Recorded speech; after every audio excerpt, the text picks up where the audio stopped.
El Monte de las Ánimas, de don Gustavo Adolfo Bécquer, obra de dominio público adaptada para el formato audiolibro.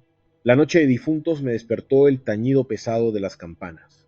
No sabía qué hora era, pero ese sonido monótono se me metió en la cabeza y me hizo recordar una historia que escuché hace poco en Soria sobre un lugar llamado el Monte de las Ánimas. Como ya no pude volver a dormirme, pensé, mejor la cuento de una vez. La cosa va así, era día de Todos los Santos. Al atardecer, un grupo de cazadores volvía a la ciudad después de una jornada larga. Entre ellos iban Alonso, un joven noble soriano, y su prima Beatriz, recién llegada de tierras francesas, elegante, un poco fría y bien consciente del efecto que causaba. Venían justamente del Monte de las Ánimas, un cerro cercano a Soria, lleno de matorrales y niebla, famoso porque ahí se mezclaban la historia y las leyendas más pesadas del lugar. Mientras cabalgaban hacia el puente de entrada a la ciudad, Alonso le empezó a contar a Beatriz la historia del monte. Le dijo que, tiempo atrás, ese lugar había sido campo de bronca entre dos bandos: los templarios, una orden militar religiosa poderosa, y los hidalgos de Soria.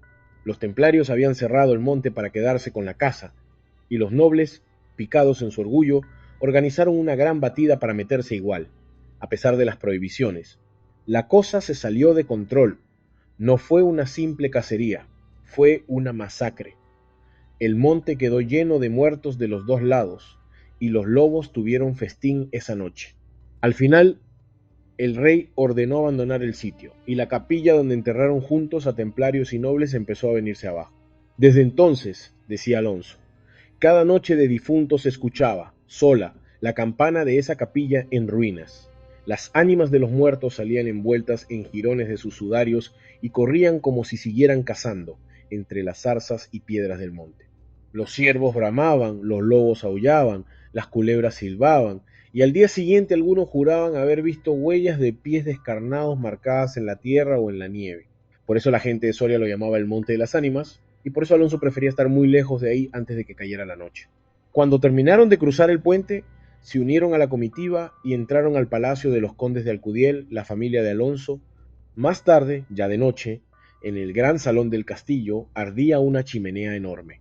Señores y damas charlaban alrededor del fuego. Las viejas contaban historias de brujas y aparecidos, y las campanas de Soria doblaban a lo lejos por los muertos.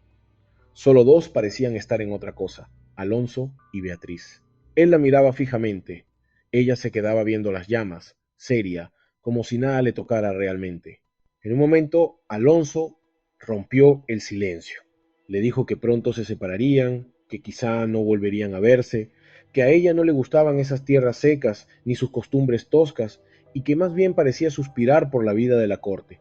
Antes de que se fuera, él quería darle un recuerdo. Le ofreció un joyel que llevaba en la gorra, una pieza que en su familia tenía historia y que a él le gustaría ver en el cabello de ella. Beatriz, con la voz fría, respondió que en su país aceptar un regalo así comprometía la voluntad, y que solo en un día de ceremonia se recibía algo de manos de un pariente. Alonso, rápido, le recordó que era día de Todos los Santos, día de ceremonias y presentes. Al final, ella se mordió los labios, hizo un gesto casi imperceptible y tomó la joya sin decir más. Pasaron unos minutos en silencio. Se seguían escuchando las historias de las viejas, el viento en los vidrios, las campanas. Entonces Alonso, todavía con la idea del recuerdo en la cabeza, le dijo que así como ella tenía su santo, ese día también era el suyo, y que podía dejarle algo sin atar su voluntad. Un pequeño recuerdo. Beatriz, con una chispa casi maliciosa en la mirada, le habló de la banda azul que había llevado en la cacería, esa cinta que a él le había parecido la divisa de su alma. Le confesó que había pensado dejársela, pero que se había perdido. Cuando Alonso preguntó dónde, ella contestó, como quien no quiere la cosa, que quizá en el monte de las ánimas. Ahí algo se le movió por dentro a Alonso. Él, que se vanagloriaba de ser el mejor cazador de Castilla, que conocía guaridas de fieras, que nunca esquivaba el peligro. De pronto reconoció que esa noche tenía miedo. Las campanas doblaban, el viento soplaba, y solo mencionar el monte en esa fecha le erizaba la piel. Aún así, cuando Beatriz, con tono entre irónico y desdeñoso, comentó que sería una locura ir ahora al monte por una simple cintita con tantos lobos y una noche tan oscura, Alonso entendió perfectamente la provocación. Se puso de pie, se pasó la mano por la frente para sacudirse el miedo y le dijo con voz firme: adiós, Beatriz, hasta pronto. Ella lo llamó, tal vez para retenerlo, o tal vez solo para quedar bien, pero Alonso ya había salido. Poco después se escuchó el galope de un caballo alejándose en la noche. Beatriz sonrió, orgullosa de su poder sobre él, y se quedó escuchando cómo se perdía el sonido, cada vez más lejano. Pasó una hora, pasaron dos, casi dieron las 12, y Alonso no regresaba. Beatriz, cansada, se retiró a su oratorio, intentó rezar por las almas del purgatorio, cerró el libro de oraciones y fastidiada murmuró para sí: habrá tenido miedo. Apagó la lámpara, corrió las cortinas de seda y se fue a la cama, con ese sueño ligero y nervioso de quien no está del todo tranquila. A medianoche, el reloj marcó las 12. Entre sueños, Beatriz escuchó el sonido profundo y triste de las campanadas. Le pareció oír, mezclado con ellas, una voz lejana que pronunciaba su nombre, apagada, doliente. El viento gemía en los vidrios. Trató de calmarse.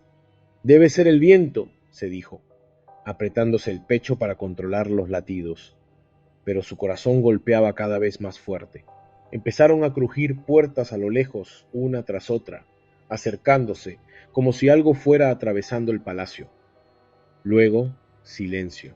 Un silencio raro, lleno de ruidos mínimos, pasos que apenas suenan, roces de tela, suspiros que no se terminan de oír, respiraciones agobiadas, todos esos ruidos que uno percibe cuando sabe que no está solo, aunque no vea a nadie. Beatriz asomó la cabeza entre las cortinas de la cama y se quedó escuchando. Veía sombras, bultos que creía que se movían. Cuando fijaba la vista, no había nada, solo oscuridad. Intentó reírse de sí misma. ¿Voy a ser tan miedosa como esos que se asustan con cualquier cuento de aparecidos?, pensó, y volvió a recostarse. Pero no duró mucho. Volvió a incorporarse, más pálida, más tensa. Ahora sí empezó a oír claramente unas pisadas lentas sobre la alfombra, acompañadas por un crujido seco, como de huesos o madera arrastrándose. Se acercaban, hasta que algo movió el reclinatorio que estaba junto a su cama.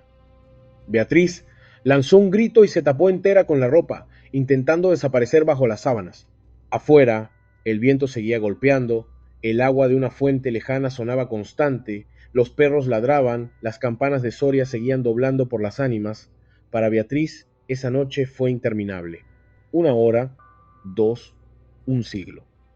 Al fin empezó a aclarar. Entró la luz suave de la mañana y ella, agotada, se atrevió a abrir los ojos. Después de una noche así, la claridad del día parece casi un milagro. Separó lentamente las cortinas de seda, dispuesta a reírse de sus miedos, pero la risa se le congeló en la cara. Sobre el reclinatorio, a los pies de la cama, estaba la banda azul, su cinta, desgarrada y manchada de sangre, la misma que se había perdido en el monte, la misma que Alonso había ido a buscar. En ese momento, los sirvientes llegaron corriendo a contarle la noticia. Al amanecer, habían encontrado el cuerpo de Alonso, el primogénito de Alcudiel, destrozado por los lobos entre las malezas del Monte de las Ánimas.